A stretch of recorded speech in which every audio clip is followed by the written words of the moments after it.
Good evening all. TEDx ഞാൻ വല്ലപ്പോഴും കാണാറുണ്ട്. ടെഡെക്സിൻ്റെ ഒരു സ്പെഷ്യാലിറ്റി എന്ന് പറഞ്ഞാൽ നമ്മളൊന്ന് കണ്ടു തുടങ്ങിയാൽ പിന്നെ അത് കണ്ട് ഫുള്ള് തീർക്കാൻ തോന്നും. കാരണം അത്രയും ഇൻസ്പിറേഷൻ ആയിട്ടുള്ള പല ആൾക്കാരുടെ ടോക്സാണ് കണ്ടിട്ടുള്ളത്. അപ്പോൾ ഇന്ന് കൂടുതലും ഞാൻ മലയാളത്തിൽ സംസാരിക്കുന്നതുകൊണ്ട് പ്രശ്നമുണ്ടോ? കാരണം ചില കാര്യങ്ങൾ നമ്മൾ മനസ്സെന്ന് വരുമ്പോൾ നമ്മുടെ ഭാഷയെ തന്നെ സംസാരിക്കാൻ തോന്നും. അപ്പോൾ അതുകൊണ്ട് ഞാൻ മലയാളത്തിൽ തന്നെ സ്റ്റിക്ക് ഓൺ ചെയ്യുക. ഇതിൻ്റെ ഇന്നൊരു സ്പീക്കറായിട്ടല്ല ഞാൻ വന്നിരിക്കുന്നത്. ഇവിടെ വന്നതൊരു ഇനോഗ്രേഷൻ എന്ന് പറഞ്ഞിട്ടാണ്. എങ്കിലും എന്നെക്കാളും വളരെ പ്രായം കുറഞ്ഞ നിങ്ങൾക്ക് എന്തെങ്കിലും ഒരു ഇൻസ്പിറേഷണൽ ആയിട്ടുള്ളൊരു മെസ്സേജ് തരാൻ പറ്റിയിരുന്നെങ്കിൽ നന്നാവും എന്ന് അവർ പറഞ്ഞു. അപ്പം ഐ എം റിയലി ഗ്ലാഡ്. എൻ്റെ കൂടെ ഇങ്ങനെ ടെഡെക്സിനാണ് വരുന്നതെന്ന് പറഞ്ഞപ്പോൾ എൻ്റെ ഒരു മകളും കൂടെ എന്നെ അക്കമ്പനി ചെയ്തിട്ടുണ്ട്, പല്ലവി. പിന്നെ ഞാൻ വളരെയധികം ഇഷ്ടപ്പെടുന്ന വേറൊരു മ്യൂസിക് കമ്പോസറും ഇന്നിവിടെ ഉണ്ട്, Afsal. Please give him a big round of applause. അതും വളരെ കോയിൻസിഡൻ്റലാണ്. ഞാനും അഫ്സലും ബാച്ച്മേറ്റ്സ് ആയിരുന്നു. തേവര കോളേജിലെ ഒരു പ്രോഡക്റ്റാണ് ഞാൻ. സേക്രഡ് ഹാർട്ടിൽ ബികോം പഠിച്ച് ബികോം കഴിഞ്ഞ് പിന്നെ അതുവഴി സോഫ്റ്റ്വെയർ എൻജിനീയറിങ് എല്ലാം ചെയ്ത് അതുവഴി ജീവിതം കൊണ്ടുപോകാം എന്ന് വിചാരിച്ചപ്പോഴാണ് മ്യൂസിക് എന്നെ പിടിച്ചു വലിച്ച് വേറൊരു ഡിറക്ഷനിലേക്ക് കൊണ്ടുപോയത്. അപ്പം എനിക്ക് പേഴ്സണലി തോന്നിയൊരു കാര്യം, ഇപ്പം നിങ്ങളിൽ പലവരും പല കരിയർ ഓറിയൻറ്റഡ് ആയിട്ടുള്ള ഒരു ലക്ഷ്യത്തോടെ ആയിരിക്കും പോകുന്നത്. അതിൽ ചിലവർക്ക് ഇപ്പോഴും ഒരു കൺഫ്യൂഷൻ കാണും. ഇതാണോ ഞാൻ എൻ്റെ ജീവിതത്തിൽ ആഗ്രഹിക്കുന്ന ഒരു ഡിറക്ഷൻ? ഇതിലേ പോയാൽ ഞാൻ ആഗ്രഹിക്കുന്ന സ്ഥലത്തേക്ക് എത്തുമോ? അല്ലെങ്കിൽ ചില ആൾക്കാർ ഡിറക്ഷൻ ലെസ് ആയിട്ടിരിക്കുന്നുണ്ടാവും, പോകുന്ന വഴി അങ്ങ് പോവാം എന്ന് വിചാരിക്കുന്നത്. ഞാനും ഇതുപോലെയൊക്കെ തന്നെയായിരുന്നു. മ്യൂസിക് എന്ന് പറയുന്നത് എനിക്കൊരു എൻ്റർടൈൻമെൻറ്റ് അല്ലെങ്കിൽ ഒരു പാസ്റ്റ് ടൈം ഹോബി പോലെയായിരുന്നു കോളേജ് ഡേയ്സിൽ ഞാൻ കണ്ടത്. ബികോം പഠിച്ച് അക്കൗണ്ടിങ് കണക്റ്റഡ് ആയിട്ട് അല്ലെങ്കിൽ MBA വല്ലതും ചെയ്ത് പോവാമെന്നായിരുന്നു ഐഡിയ. പക്ഷേ എക്സ്ക്യൂസ് മീ, അതിനു മുമ്പേ ഈ മോണിറ്റേഴ്സ് കുറച്ച് കൂട്ടിത്തരാൻ പറ്റുമോ? Hello hello hello hello check. Hello hello, yeah, thanks. അപ്പം അങ്ങനെ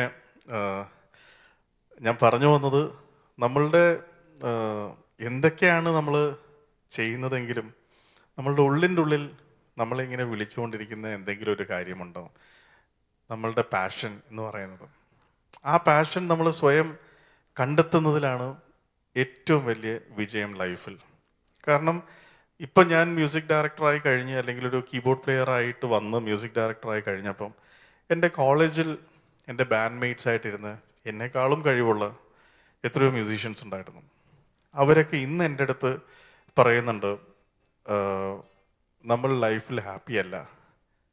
ശരിയാണ്, അന്ന് പഠിച്ച് പലയിടത്തും എത്തിയെങ്കിലും ഉള്ളിൽ മ്യൂസിക് ഭയങ്കരമായിട്ട് മിസ് ചെയ്യുന്നുണ്ടോ? അന്ന് നീ പോയതുപോലെ അന്ന് വന്നിരുന്നെങ്കിൽ ഇന്ന് എന്തെങ്കിലുമൊക്കെ ഇതിൽ ചെയ്യാൻ പറ്റിയിരുന്നേ എന്ന് അവർക്കിപ്പോൾ തോന്നുന്നുണ്ട്.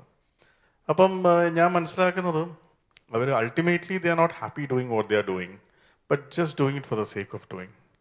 അപ്പം passion lies somewhere else and they doing something else.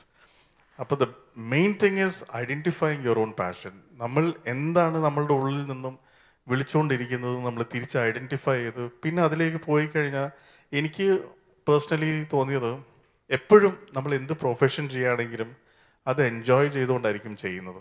കാരണം പണ്ട് തൊട്ടേ ആഗ്രഹിച്ച ഇതാണ്, ഇത് പാഷനേറ്റ് ആയിട്ട് ഇറങ്ങിയൊരു കാര്യമാണ്. ഇപ്പം മ്യൂസിക്കാണ് ചെയ്യുന്നതെങ്കിലും എനിക്കിതൊരു തൊഴിലായിട്ട് ഇതുവരെ തോന്നിയിട്ടില്ല.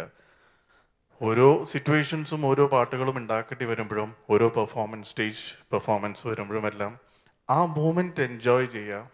പിന്നെ ഓഫ് കോഴ്സ് അതുമായിട്ട് കണക്റ്റഡ് ആയിട്ടുള്ള വൈറ്റമിൻ M എന്ന് പറയുന്ന മണി വന്നുകൊണ്ടിരിക്കും. പക്ഷേ അതിനെ നമ്മൾ ലക്ഷ്യം വെച്ചുകൊണ്ടൊന്നും ചെയ്തു കഴിഞ്ഞാൽ ഒരിക്കലും നമുക്കത് തൃപ്തി വരുന്ന മാതിരി കിട്ടില്ല. പക്ഷെ പാഷനേറ്റ് ആയിട്ട് നമ്മൾ ഇഷ്ടപ്പെടുന്നൊരു കാര്യം ചെയ്യുമ്പം all these other factors will automatically come in എന്നാണ് എനിക്ക് മനസ്സിലായത്. ഇപ്പോൾ ഒരു എക്സാമ്പിൾ പറയുകയാണെങ്കിൽ, നമ്മൾക്ക് അത്രയും ഒരു പാഷൻ ഉണ്ടെങ്കിൽ നത്തിങ് ക്യാൻ സ്റ്റോപ്പ് ഇറ്റ്. ഇപ്പം മേ ബി പല ആൾക്കാരും പല നെഗറ്റീവ് ഒപ്പീനിയൻസ് പറഞ്ഞേക്കാം. പക്ഷെ നമ്മൾ പോകുന്ന ഡിറക്ഷൻ നമ്മളെ കയറ്റി കയറ്റി ഉയർത്തിക്കൊണ്ട് തന്നെ പോകും. ഇപ്പം ഈവൻ വ്ളോഗിങ് നോക്കുകയാണെങ്കിൽ യൂട്യൂബേഴ്സ്, അത് പണ്ട് ഒരു പ്രൊഫഷനായിട്ട് ആരും കണ്ടിരുന്നില്ല.